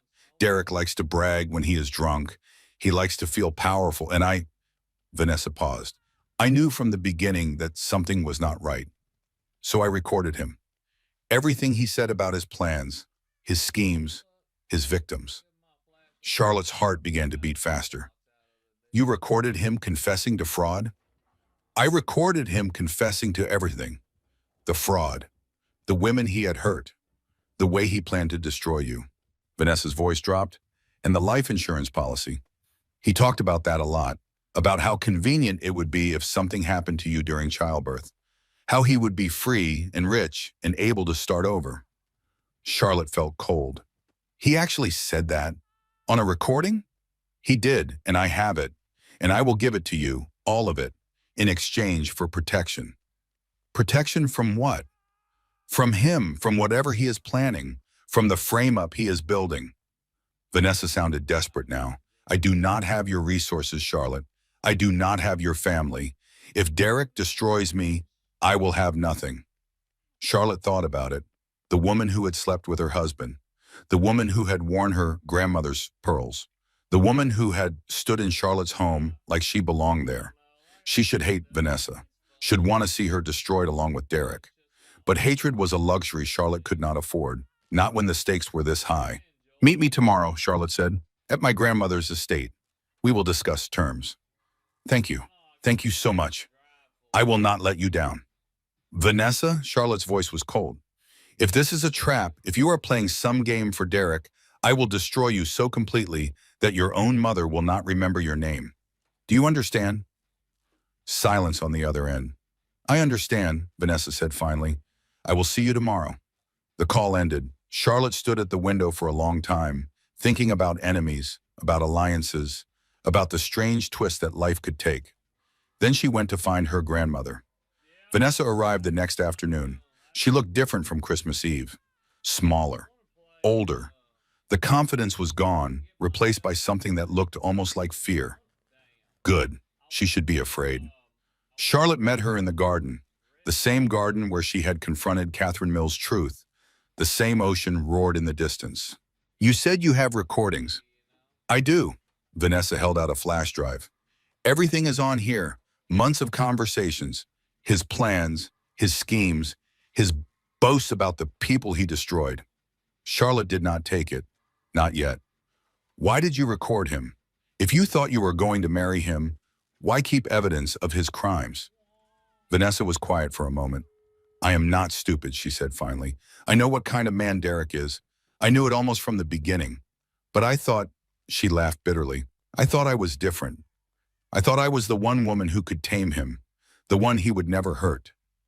But I was wrong. I was just another victim, another pawn, another disposable woman in Derek's long list of disposable women. Charlotte studied her. The fear in her eyes was real. The desperation was real. What exactly do you want in exchange for the recordings? $200,000 and your promise not to destroy my career. That is a lot of money. It is nothing compared to what Derek has cost me. Vanessa's voice cracked. I gave up everything for him. My happy, my reputation, my self-respect. And now he is going to frame me for crimes I did not commit. This is the only leverage I have. Charlotte considered. $200,000 was nothing to the Ashford family, a rounding error in their investments. If the recordings were real, if they contained what Vanessa claimed, they were worth 100 times that. Play me something, Charlotte said. Something that proves you are telling the truth. Vanessa pulled out her phone, tapped the screen, held it up. Derek's voice filled the air. Stupid bitch has no idea what is coming. She thinks I actually love her? Please, she was just a means to an end. The Ashford money will set me up for life. But she is pregnant. What about the baby? The baby is insurance. If Charlotte dies in childbirth, and these things do happen, I get $2 million and a tragic widower story. If she survives, I take her to court, claim she is an unfit mother. take the kid and the money. You really thought of everything. That is what I do, baby. I think of everything. The recording ended. Charlotte felt the fury rising in her chest, hot and sharp. Derek's voice, Derek's words, his contempt for her, his plans to destroy her. When was this recorded? October, 2 months before he threw you out. And there is more, hours more. Everything he ever said about you, about his fraud, about the other women he hurt. Vanessa's voice was steady now. It is all yours, if you protect me. Charlotte made a decision. I will take your deal, 200,000, and I will not destroy your career, but I want one more thing. What? I want you to testify when the time comes, when we take Derek to court. I want you to stand up and tell the truth about what he did. To me, to you, to everyone. Vanessa hesitated. That is dangerous. He will come after me. He will try, but by then he will have no money, no power, and no credibility. And you will have the protection of the Ashford family. Vanessa stared at her for a long moment. You are not what I expected, she said finally. What did you expect? I expected you to hate me, to want me destroyed along with him. I do not have the luxury of hatred right now. Charlotte took the flash drive from Vanessa's hand. I have a daughter to protect, a future to build, and a monster to destroy. Hatred would only slow me down. Vanessa nodded slowly.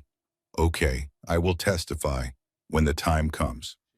Good. Charlotte turned to walk back to the house. My grandmother's attorneys will contact you with the details. In the meantime, stay away from Derek. Do not contact him. Do not respond if he contacts you. Disappear until we need you. Where am I supposed to go? Anywhere but here. The further from Derek, the better.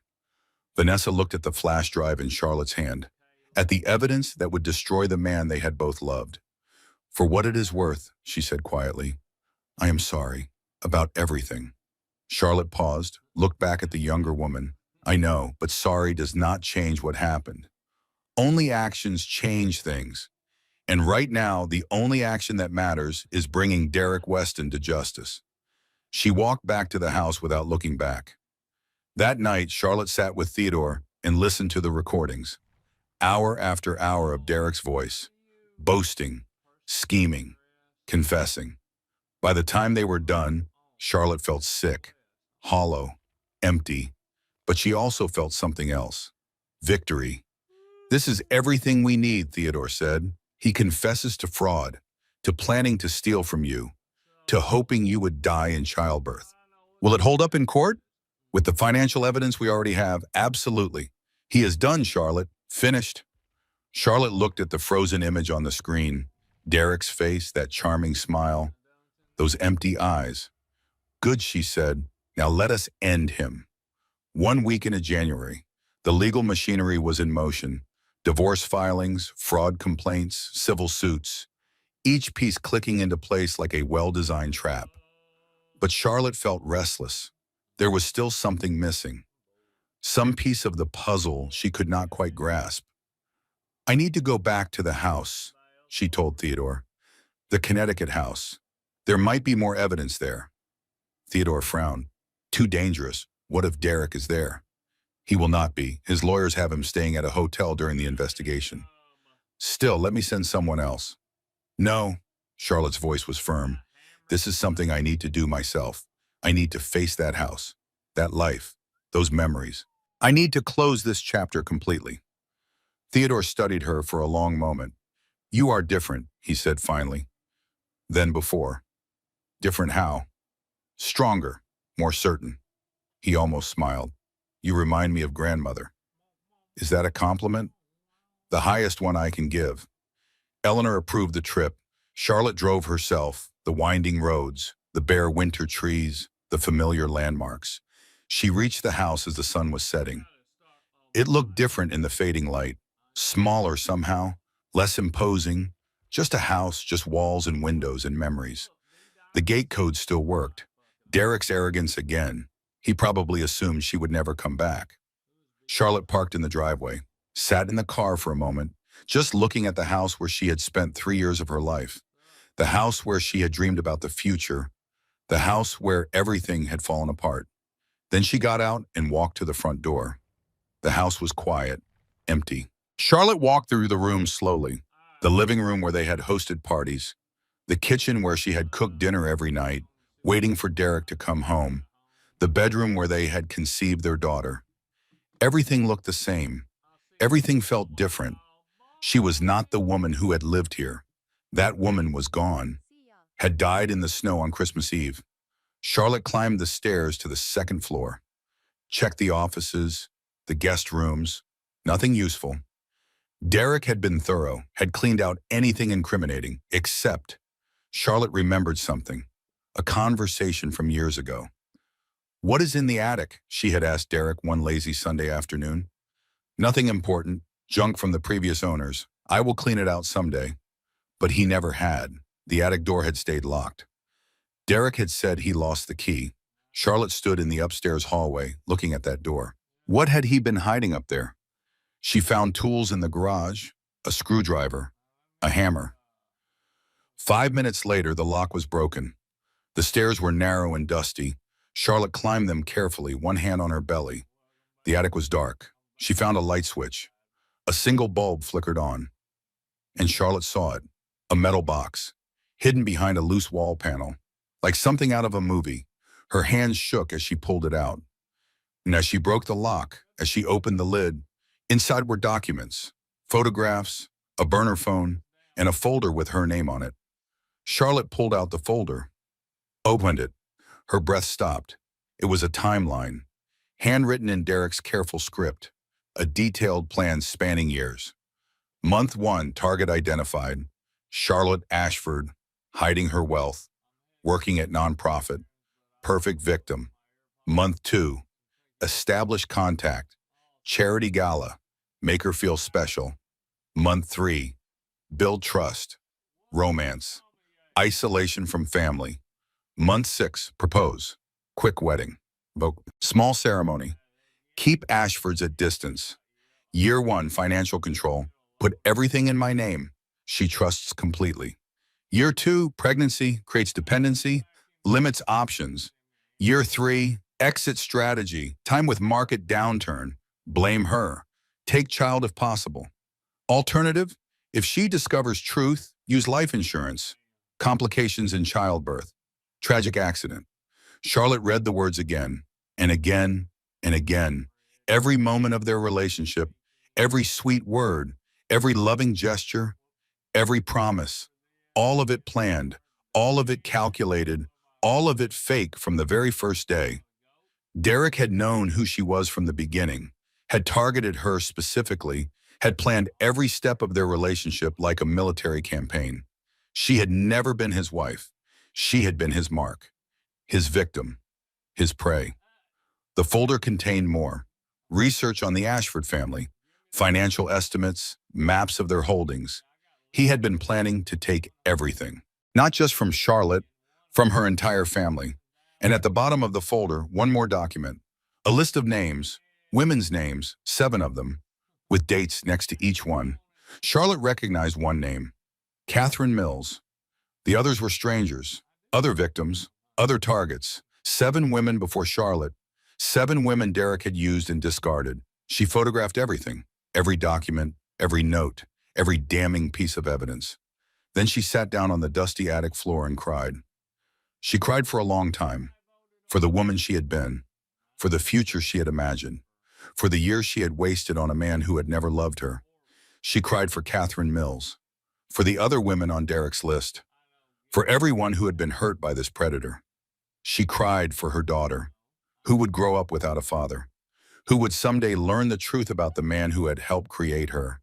And when she was done crying, she felt something new. Peace, not happiness. Not contentment, but a kind of peace. She knew the truth now, all of it. There were no more secrets, no more lies, no more questions. Derek was a monster. He had always been a monster. And nothing she had done, nothing she could have done, would have changed that. It was not her fault. It had never been her fault. Charlotte stood up, wiped her eyes, gathered the evidence. Then she walked out of the attic. out of the house, out of the life she had left behind. She did not look back. She drove home in silence. The winter night was dark and cold. Stars glittered above. The road stretched ahead like a ribbon of silver. Charlotte thought about the future, about her daughter, about the kind of mother she wanted to be. She would tell Caroline the truth someday, when she was old enough. She would explain that her father was a bad man who did bad things, but that she was loved, unconditionally and completely, by Charlotte, by the Ashfords, by everyone who mattered. She would teach Caroline to be strong, to trust her instincts, to walk away from people who did not deserve her love. She would not let Derek's legacy of destruction continue. Not through her, not through her daughter. The cycle ended here. February arrived with complications. Charlotte woke at 3 in the morning. Pain radiated through her abdomen. Sharp, sudden, terrifying. She called for help. Within minutes, Eleanor was at her door. A car was called. They rushed through the dark winter night to the hospital. Dr. Rebecca Sloan met them in the emergency room. Her face was calm, but her movements were quick, urgent. "What is happening?" Charlotte gasped. The pain was worse now, waves of it crashing over her. "Is the baby?" "We are checking. Try to stay calm. Breathe with me." Tests, monitors, waiting, more tests, more waiting. Charlotte lay in the hospital bed, watching the numbers on the monitors, listening to the steady beep of her daughter's heartbeat. Please, she thought, please be okay. Please be healthy. Please let this one thing go right. Finally, Der Sloan returned. "The baby is fine," she said. "Strong heartbeat. Good movement. She is a fighter." Charlotte felt tears streaming down her face. Relief so profound it was almost painful. "Bonende," the doctor continued, "your blood pressure is dangerously high. You are showing signs of preeclampsia. I want to keep you here for observation." "How long?" "Until I am sure you and the baby are stable. Could be days, could be longer." Charlotte looked at Eleanor. Her grandmother's face was tight with worry. "Do whatever you need to do," Eleanor said, "whatever it takes to keep them both safe." 3 days in the hospital, 3 days of monitors and tests and waiting, 3 days of lying in bed, watching the winter sky through the window, thinking about everything that had led to this moment. The stress was killing her. Charlotte knew it. The doctors knew it. The battle with Derek was taking its toll on her body, but she could not stop, could not rest, could not let go until justice was served. Could she? Maggie came to visit on the second day, brought flowers and terrible jokes and the kind of brutal honesty only a best friend could deliver. "You look like hell," Maggie said. "Thank you. That is exactly what every pregnant woman wants to hear." "You know what I mean. You are killing yourself with this, Charlie. The stress, the anger, the obsession with destroying Derek. He deserves to be destroyed." "Maybe, but does he deserve to destroy you in the process?" Maggie sat on the edge of the bed. "What good is justice if you are not alive to see it?" Charlotte was quiet for a long moment. "I do not know how to stop," she admitted. "I do not know how to let go. He tried to kill me, Maggie. He planned to let me die in childbirth so he could take everything." "I know, and that is horrifying. But Charlotte," Maggie took her hand, "you are safe now. You have an army of lawyers and investigators fighting for you. Your grandmother has more resources than most governments. You do not have to carry this alone. It does not feel like I can put it down. Because you are scared. Scared that if you stop fighting for one moment, he will win somehow, that he will escape, that he will hurt you again." Charlotte felt the tears starting. She tried to blink them back. Failed. "I have nightmares," she whispered. "Every night, I dream that he finds me, that he takes the baby, that everything I have built falls apart, and I am standing in the snow again, with nowhere to go." "Oh, Charlie," Maggie squeezed her hand. "Those are just dreams. They are not predictions. They are not reality. They feel real." "I know, but here is what is real. You are in a hospital bed with a team of doctors monitoring your every heartbeat. Your grandmother has security teams on every entrance. Your brother has investigators tracking Derek's every move. You are the most protected person in the entire state." Charlotte tried to absorb that. tried to let it sink in. Derek cannot hurt you anymore, Maggie continued. Not physically, not financially, not any way that matters. The only way he can hurt you now is if you let him live in your head rent-free. If you let the fear and the anger consume you. So what do I do? You let go, not of the justice that will happen with or without your constant attention, but of the obsession, the control, the need to personally oversee every detail. I do not know if I can. You can, you have to, for your daughter. Maggie's voice was fierce. What kind of mother do you want to be, Charlie? One who is so consumed by the past that she cannot be present for the future? Or one who has the strength to let go and move forward?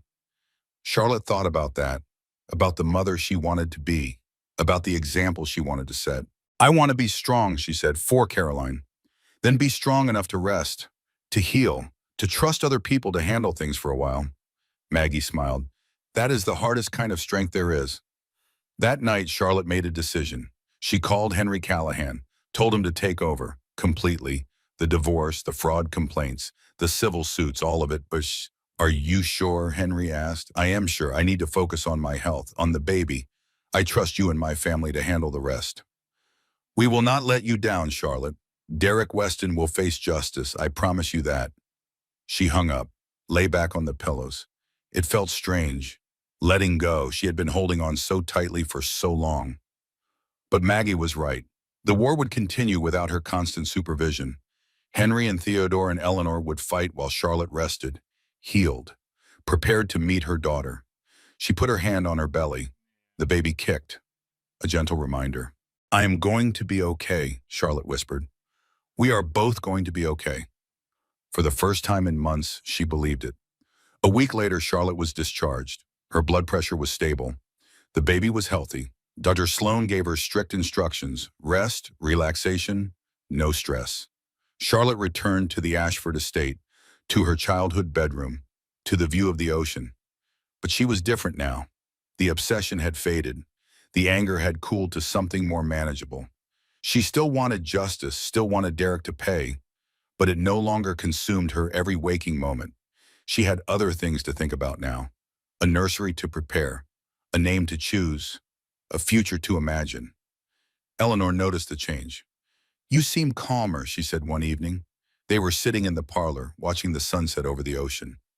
I feel calmer, lighter. Charlotte smiled, like I put down something heavy.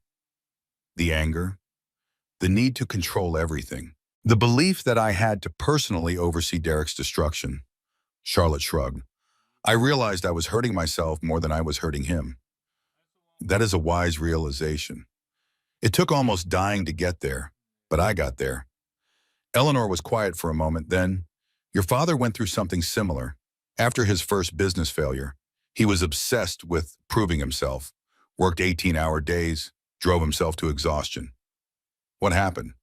He collapsed, ended up in the hospital for a week, and when he came out, he was different, calmer, more focused on what actually mattered, which was family, love, being present for the people who needed him. Eleanor smiled. He said the failure was the best thing that ever happened to him. It taught him what was truly important. Charlotte thought about that, about failure as a teacher, about loss as a gift. Do you think that is true, that Derek was somehow good for me? No, Eleanor's voice was firm. Derek was a monster who tried to destroy you. But your response to him, your strength, your resilience, your ability to survive and grow, that is all you. That has nothing to do with him. I do not feel strong. Strength is not about feeling powerful. It is about getting up every day and doing what needs to be done, even when it is hard, even when it hurts. Eleanor took her hand. You have done that, Charlotte. Every single day. That is strength. March brought justice. Charlotte was in her third trimester now, huge and uncomfortable and exhausted, but happy, genuinely happy for the first time in years. The news came in pieces, small victories accumulating into a complete collapse. First, the SEC investigation concluded. Derek was charged with securities fraud, 3 counts, each carrying significant prison time. Second, his investors filed a class action lawsuit, $12 million in losses. more charges pending. Third, the divorce was finalized. Charlotte was awarded everything she had brought to the marriage, plus damages for emotional distress and fraud. Derek was left with nothing but debt. Fourth, Patricia's role in covering up his crimes became public. She was dropped from 3 charity boards. Her social circle abandoned her. The family name she had protected so fiercely became toxic. Fifth, and most importantly, the recordings came out. Theodore had arranged for them to be leaked to the financial press. Derek's own voice, confessing to fraud, planning to steal from Charlotte, discussing how convenient it would be if she died in childbirth. The story went viral, not just in financial circles, but everywhere. The charming hedge fund manager who had married an heiress to steal her fortune. The predator who had preyed on vulnerable women for over a decade. The monster who had hoped his pregnant wife would die. Derek's face was everywhere, on news channels, in newspapers, on social media. No longer the handsome, successful businessman, but a villain. A cautionary tale, a monster exposed. He tried to fight back, hired lawyers, gave interviews, claimed he was the victim of a conspiracy. No one believed him, not his investors, not his friends, not the society circles he had cultivated so carefully, not even his own mother, who retreated to her house in shame and refused to speak to the press. By the end of March, Derek Weston was ruined, financially, professionally, personally, completely. Charlotte watched it happen from the comfort of the Ashford estate. She read the news reports with detachment, saw the photos of Derek leaving court. Surrounded by reporters, his face gray with fear, she felt nothing. No satisfaction, no pleasure, no triumph. Just a quiet recognition that justice had been served. One evening, Theodore came to her with news. Derek's lawyers have approached us. He wants to make a deal. Charlotte looked up from her book. What kind of deal? He will plead guilty to all charges, waive his parental rights, never contact you or Caroline again. In exchange, we drop the civil suits and stop the public campaign against him. Why would he do that? Because he is desperate. The criminal charges alone will put him in prison for years. But the civil suits, the investor lawsuits, could keep him in court for the rest of his life. And the public shame, Theodore shook his head. He cannot take it anymore. His lawyers say he is falling apart. Charlotte considered. Derek falling apart. The charming predator reduced to a desperate, broken man. She should feel satisfied. This was what she had wanted, what she had worked for. But she felt nothing. What do you think I should do? It is your decision. Grandmother says she will support whatever you choose. Theodore sat down across from her. But if you want my opinion, take the deal. End this. Move on with your life. It feels like he is getting away with something. He is going to prison, Charlotte. For years, he has lost everything. His money, his reputation, his freedom. And he will never be part of Caroline's life. Theodore leaned forward. What more do you want? What did she want? Charlotte thought about it for a long moment. She wanted Derek to suffer the way she had suffered. Wanted him to know the fear and despair he had felt standing in the snow on Christmas Eve. But that was revenge. And revenge would not heal her, would not help her move forward, would not make her a better mother to Carolyn. Take the deal, she said finally. End it. Theodore nodded. I will tell the lawyers. He stood to leave, then paused at the door. Charlotte, you are making the right choice. I know it does not feel like it, but you are. She hoped he was right. The deal was signed a week later. Derek pled guilty, was sentenced to 3 years in federal prison, signed away any rights to Caroline, agreed to never contact Charlotte or her family again. It was over, really, truly over. Charlotte sat in the nursery after she heard the news, looking at the crib, the changing table, the mobile with its dancing stars. In a few weeks, her daughter would sleep here, would wake up crying in the night, would take her first breath in this room. And Derek would never know her, would never hold her, would never hurt her. That was the only victory that mattered. The labor started on a Tuesday. Charlotte woke at 3 in the morning. Different from the false alarms before. This was real. She knew it with absolute certainty. Grandmother, she was already dialing the phone. It is time. 20 minutes later, they were at the hospital. Dr. Sloan was waiting. Maggie arrived shortly after, still in her scrubs from her own shift. The contractions came in waves, each one stronger than the last. Charlotte gripped Eleanor's hand and focused on breathing, on surviving, on meeting her daughter. "You are doing beautifully," Dr. Sloan said. "Just a little more." Hours passed. The pain was beyond anything Charlotte had imagined. But she had survived worse, had survived Derek, had survived Christmas Eve, had survived the past 3 months of fear and uncertainty. She could survive this. At 4:17 in the afternoon, Caroline James Ashford was born. 7 pounds, 4 ounces, 10 fingers, 10 toes, a shock of dark hair. Perfect. Dr. Sloan placed her on Charlotte's chest, warm and wriggling and alive.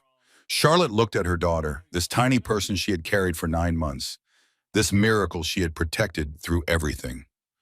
"Hello, little one," she whispered. "I have been waiting for you." Carolyn's eyes opened, dark and unfocused, searching. They found Charlotte's face, and something shifted in the universe. This was love, real love. The kind Charlotte had been searching for her whole life. Not romantic love, not the false promises Derek had offered. Something deeper, something unconditional, something that would last forever. "I love you," Charlotte whispered. "I love you more than I have ever loved anything in my entire life." Carolyn made a small sound, almost like a response. Charlotte laughed through her tears. "Welcome to the world, little one. It is not perfect, but we are going to make it beautiful together." The first few weeks were a blur of feedings and diaper changes and sleepless nights. Charlotte had help. Eleanor insisted on hiring a night nurse, but she wanted to do as much as possible herself, wanted to be present for every moment of Caroline's life. She had missed so much of her own childhood. Her mother had died when she was young. Her father had worked constantly. She had been raised by nannies and housekeepers more than family. Caroline would have a different life. Charlotte would make sure of it. One night, about a month after the birth, Charlotte sat in the nursery rocking Caroline to sleep. The baby was fed and changed and peaceful. Her eyes were closing, fighting sleep the way babies do. Charlotte sang softly, a lullaby her father used to sing to her, words she had not forgotten, would never forget. "Hush, little baby, don't say a word. Mama's gonna buy you a mockingbird." Carolyn's breathing slowed. Her tiny body relaxed against Charlotte's chest. "I'm going to tell you about your grandfather someday," Charlotte whispered. "About what a good man he was. About how much he would have loved you." The moon was rising outside the window, silver light on dark water. "And someday, when you are older, I will tell you about your father, about why he is not here, about the choices I made to protect you." Charlotte kissed her daughter's forehead. "You will understand, I think, when you are ready." Caroline slept, peaceful and safe and loved. Charlotte held her for a long time, just feeling the weight of her, the warmth of her, the miracle of her. This was what mattered. This moment, this child, this love. Everything else, Derek, the trial, the past, was just noise. Background static in a life that had finally found its center. December, Christmas Eve, 1 year exactly since Derek threw her into the snow. Charlotte stood in her new home, a brownstone in the city, 4 stories of exposed brick and tall windows. Room for family, room for love, room to grow. She had bought it herself, chosen every detail, made it her own. Caroline toddled across the living room, 14 months old now, walking since Thanksgiving, getting into everything. "Mama," she squealed. "Mama, look!" Charlotte turned. Carolyn had found a Christmas ornament that had fallen from the tree, a silver star. "Beautiful, baby. Should we put it back?" Caroline nodded solemnly. Charlotte lifted her up. Together, they hung the star on a low branch. "Perfect," Charlotte said. "Just like you." The doorbell rang at 5 o'clock. The first guests arriving. Eleanor came in first. Silver hair, perfect posture, a mountain of presents for her great-granddaughter. "Nana!" Caroline shrieked. Eleanor's title, chosen by Caroline herself. Eleanor scooped her up, kissed both cheeks. "Hello, my darling. Have you been good for your mother?" "No," Charlotte said from the doorway. "She has been a tiny tyrant. exactly like her great-grandmother. Eleanor laughed, a real laugh, the kind that had become more frequent this past year. Theodore came next, with his girlfriend Diana. They had gotten engaged last month. The wedding was planned for spring. "Charlie, you look amazing," Diana said. "Motherhood suits you. Sleep deprivation suits no one. But thank you for lying." Maggie arrived with wine and gossip. Dr. Sloan stopped by with cookies. Friends Charlotte had made over the past year. New connections, new community, a life rebuilt from the ashes. By 7 o'clock, the brownstone was full, full of laughter, full of warmth, full of love. Charlotte stood in the kitchen watching her family through the doorway. Carolyn was on Eleanor's lap being fed cookies despite Charlotte's protests. Theodore was arguing good-naturedly with Maggie about something trivial. Diana was helping Dr. Sloan arrange the cookie platter. 1 year ago, Charlotte had stood in the snow, alone, abandoned, terrified. Now she stood here, surrounded by people who loved her, mother to a beautiful daughter, finally herself again. Later that night, after everyone had gone, Charlotte stepped onto the balcony. Snow was falling, soft and quiet, just like last year. But everything else was different. She thought about Derek. He was still in prison, would be for another 2 years. Patricia had sold her house to pay his legal fees. Neither of them had tried to contact Charlotte. The restraining order was unnecessary but reassuring. She thought about the woman she had been, the one who had hidden her identity, who had shrunk herself to fit someone else's expectations, who had believed that love meant becoming less. That woman was gone now, transformed by fire and loss and resurrection. In her place was someone new, someone stronger, someone who knew her own worth. Charlotte Ashford, mother, survivor, force of nature. Maggie joined her on the balcony. "Penny for your thoughts." Charlotte smiled. "Just thinking about last year." "What about it?" "I was standing in a different snowstorm, watching my life fall apart, thinking everything was over. And now?" Charlotte looked at her friend, her best friend, the one who had been there through everything. "Now I am watching my life come together, piece by piece, day by day, and I realized something." "What?" "That night when Derek threw me out, I thought he was destroying me. I thought it was the worst thing that could ever happen." Charlotte smiled. "But it was actually the best thing. It set me free. Free from him, free from myself, from the small, scared version of me who was willing to be treated badly just to be loved, from the woman who would have stayed with him forever if he had let her." Maggie nodded slowly. "So you are grateful for what he did?" "No, never grateful. He was a monster who tried to destroy me, but—" Charlotte paused, searching for the right words. "I am grateful for what I learned, for who I became, for the life I built after." That makes sense? Does it? It does. You took something terrible and turned it into something beautiful. That is not gratitude for the terrible thing. That is triumph over it. Charlotte laughed. "When did you get so wise?" "I have always been wise. You were just too busy being married to notice." They stood in silence for a moment, watching the snow fall. "Charlie, can I say something?" "Always. I am proud of you, not for surviving. Anyone can survive, but for thriving, for building this." Maggie gestured at the brownstone, at the life in Ortiguet, for becoming someone amazing. Charlotte felt the tears threatening. She blinked them back. "I had help, a lot of help. We all need help. The strength is in asking for it." Maggie squeezed her hand. "Merry Christmas, Charlie." "Merry Christmas, Mags." Later still, Charlotte put Caroline to bed. She sang the lullaby, the one from her father, the one that would become Caroline's too. Caroline's eyes closed, her breathing slowed. Peace settled over her tiny features. Charlotte stood there for a long moment, just watching, just loving. Then she whispered to her daughter, to the darkness, to herself, "You know what I finally understand, little one? I spent years trying to be small enough to be loved. I thought if I hid who I was, someone would see the real me. Someone would choose me for just being me." She touched Caroline's cheek, soft as silk. "But the people who really love you, they do not want you to be small. They want you to be big as you can possibly be. They do not want you to shrink." They want you to shun them. Carolyn stirred, settled, dreamed. So that is what I am going to teach you, to take up space, to use your voice, to never apologize for being exactly who you are, to never make yourself less to make someone else comfortable. Charlotte smiled. Because you are my daughter. You are an Ashford, and Ashford women do not shrink for anyone. She went to the window, looked out at the snow.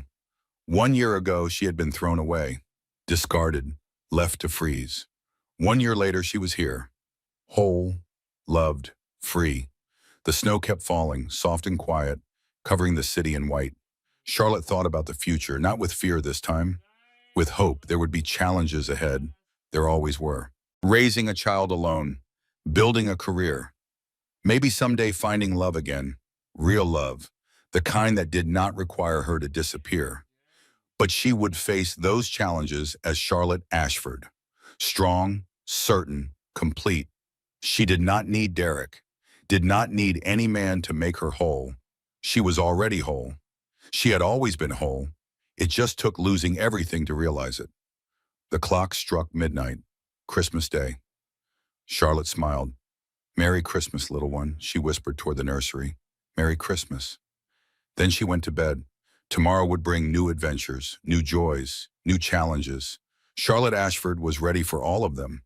And somewhere across the country, in a minimum security federal prison, Derek Weston was spending Christmas alone, in a cell, with nothing but his thoughts and his regrets and the ruins of the life he had destroyed. But Charlotte did not think about him anymore. She had better things to think about. She had a daughter to raise. She had a life to live. She had a future to build, and it was going to be beautiful. And that is how Charlotte Ashford took back her life. She walked into the snow with nothing. She walked out with everything. Not because of revenge, because of strength, because she finally saw her own worth. If this story touched your heart, if you felt Charlotte's pain and celebrated her victory, I need you to do something for me. Hit that like button. Let me know this story mattered to you.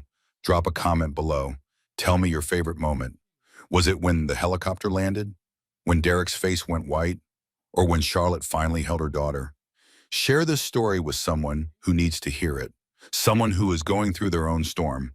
Someone who needs to know that the worst moment of your life can become the beginning of your best chapter. And if you have not subscribed yet, what are you waiting for? Hit that subscribe button and the notification bell. Because I have more stories like this one. Stories of women who refuse to break. Women who turn their pain into power. New stories drop every week. You do not want to miss the next one. Thank you for staying with me until the end. You are amazing. I will see you in the next story.